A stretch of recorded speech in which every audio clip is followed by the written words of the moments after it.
guys, I am Mahi Gehlot, a third year MBBS student at Government Medical College Dungarpur, and a very warm welcome to you guys on my channel. So basically it's my second video. The topic of this video will be so helpful to you guys.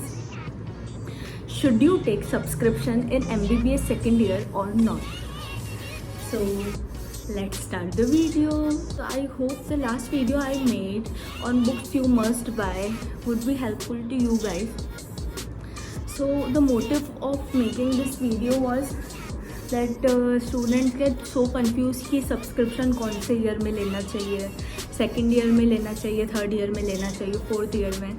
तो I will not discuss much things in detail because मैं खुद अभी third year में हूँ. But मैं आपको ये बता सकती हूँ कि सेकेंड ईयर में आपको सब्सक्रिप्शन लेना चाहिए या फिर नहीं लेना चाहिए. Okay, so we will discuss only 5 points and it will be clear to you. तो देखो, आपको ना MBBS सेकेंड ईयर में कोई ना कोई वीडियो की हेल्प लगेगी सारा कोर्स कंप्लीट करने के लिए या फिर फार्मा पैथो समझने के लिए, है ना.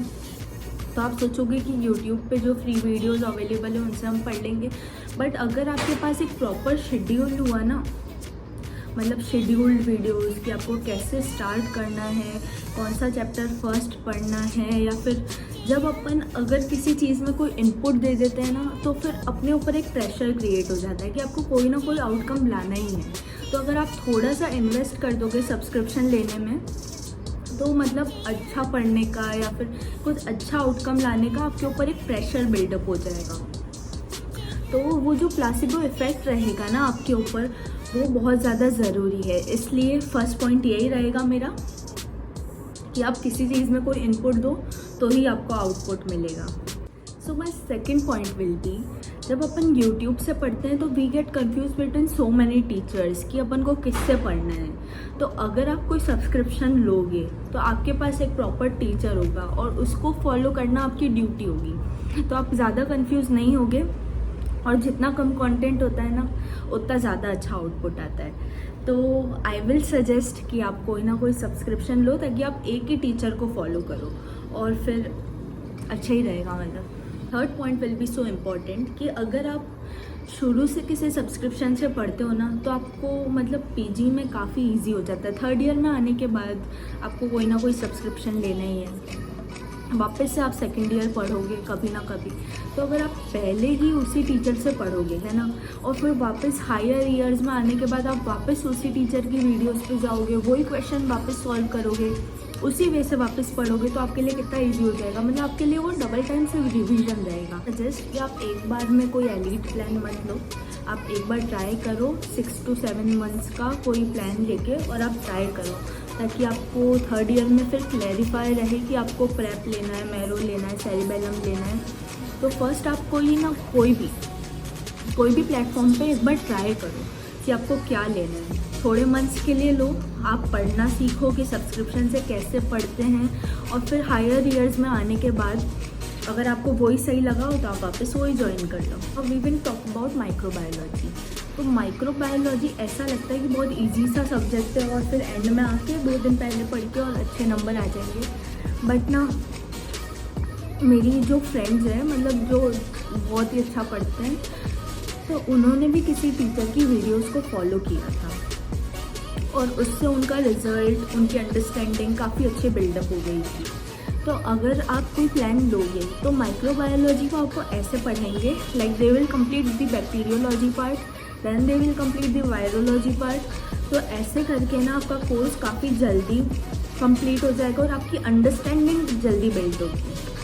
क्योंकि कितनी बार ऐसा होता है ना कि अगर अपन कोई सब्सक्रिप्शन नहीं लेते हैं और फिर अपन ऐसे चैप्टर वाइज पढ़ते हैं, CVS रेसिपी करके अगर ऐसे पढ़ते हैं ना, तो कितनी ही बार अपन को ये भी नहीं पता होता है कि ये जो नाम है ये बैक्टीरिया है, ये वायरॉन है या फिर ये पैरासाइट है, ये भी नहीं पता होता है.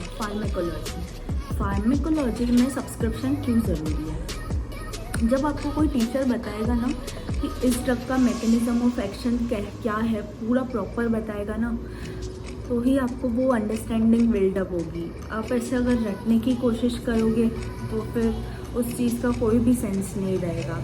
और इंटरेस्ट भी बिल्ड नहीं होगा। बिना किसी टीचर के कोई भी इंटरेस्ट बिल्ड नहीं होता है। फार्मा में भी आपको सब्सक्रिप्शन बहुत ज़्यादा मस्त है। My fourth point will B you will avoid procrastination by joining any platform. तो अगर आप किसी प्लेटफॉर्म को ज्वाइन कर लोगे ना, तो वो जो चीज़ आ जाती है ना यूट्यूब वीडियोज़ में कि कल पढ़ लेंगे, आज यहाँ जाना है, आज वहाँ जाना है, आज ये करना है, वो चीज़ आपकी काफ़ी ज़्यादा प्रिवेंट हो जाएगी और आप सीरियस हो जाओगे थोड़ा सा पढ़ने के लिए। तो आपको थोड़ा सा इनपुट देना पड़ेगा। और 6-7 मंथ्स का सब्सक्रिप्शन इतना महंगा भी नहीं आएगा, तो आप उसमें इन्वेस्ट कर सकते हो। और मेरे पापा कहते हैं कि अपन मतलब जो अपन डिग्री कर रहे हैं ना MBBS, उसमें वैसे भी इतना ज़्यादा खर्चा होता है, मतलब अपनी फीस एक्सेट्रा काफ़ी ज़्यादा खर्चा होता है। तो अगर थोड़ा बहुत भी पढ़ाई में लगा दोगे ना, मतलब बुक्स में या फिर सब्सक्रिप्शंस में, मतलब अगर आप लगा दोगे ना थोड़ा बहुत भी, तो वो कभी भी वेस्ट नहीं जाएगा। क्योंकि वैसे भी ना अगर आप दूसरी चीज़ों को देखोगे ना, तो मतलब ऐसे 6-7 हज़ार आपके कहीं खर्च हो जाएंगे। तो इससे अच्छा कि आप उसको किसी वैल्यूड चीज़ में लगाओ और ख़ास करके अपनी पढ़ाई में लगाओ। तो अगर आपने इतने बड़े कोर्स में एनरोल कर लिया है और अगर आप सब्सक्रिप्शन में वापस से थोड़े बहुत पैसे लगा देते हो या फिर किसी अच्छी बुक्स या खुद की बुक्स लेने में पैसे लगा देते हो, तो वो चीज़ आपकी वेस्ट नहीं जाती है।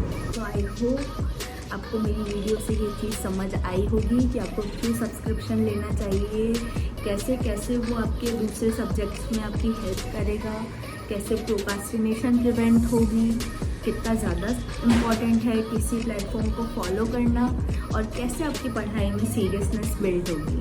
So thank you very much that you all watched my video, and I will be very grateful to further continue this YouTube journey with you guys. Thank you. Jai Shri Krishna.